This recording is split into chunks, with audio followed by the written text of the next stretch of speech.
Apa itu zuhud? Ibnul Qayyim menyebutkan definisi zuhud dan wara yang pernah beliau dengar dari gurunya, Syekhul Islam Ibnu Taimiyah.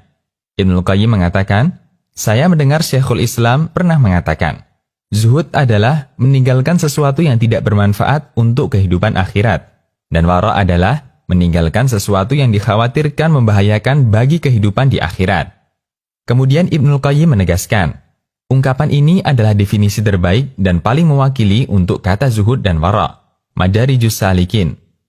Berdasarkan pengertian di atas, zuhud lebih tinggi derajatnya dibandingkan wara, karena zuhud pasti wara dan tidak sebaliknya. Zuhud dalam Al-Quran. Sebagian ulama menyebutkan bahwa zuhud telah Allah jelaskan dalam Al-Quran melalui ayatnya.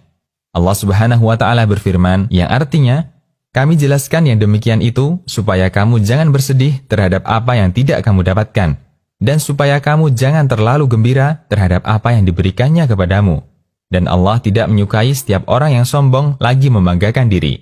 Quran Surat Al-Hadid ayat 23. Memahami ayat di atas, Imam Al-Junaid mengatakan, orang yang zuhud tidak menjadi bangga karena memiliki dunia dan tidak menjadi sedih karena kehilangan dunia. Madarijus Salikin. Zuhud tidak harus miskin. Zuhud adalah amalan hati, sehingga yang bisa menilai hanya Allah.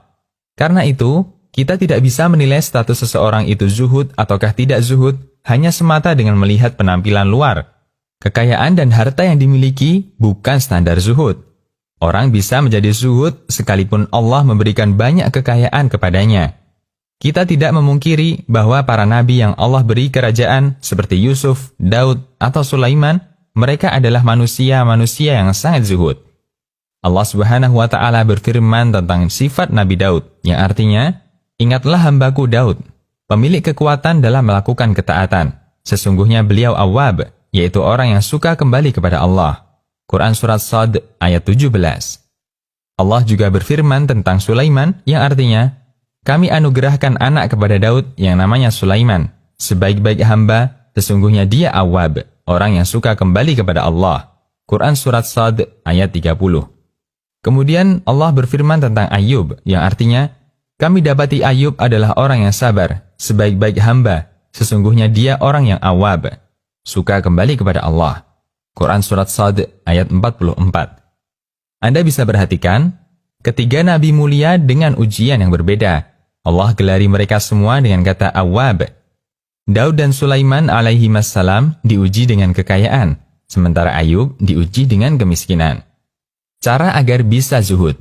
Hasan al-Basri, yaitu ulama senior masa tabi'in, pernah ditanya, apa rahasia zuhud Anda terhadap dunia?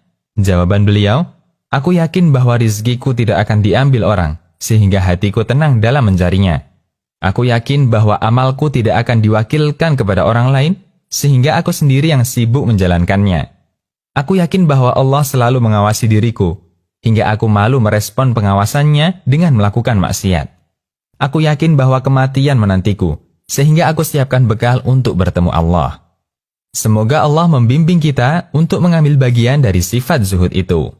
Demikian, Allahu a'lam.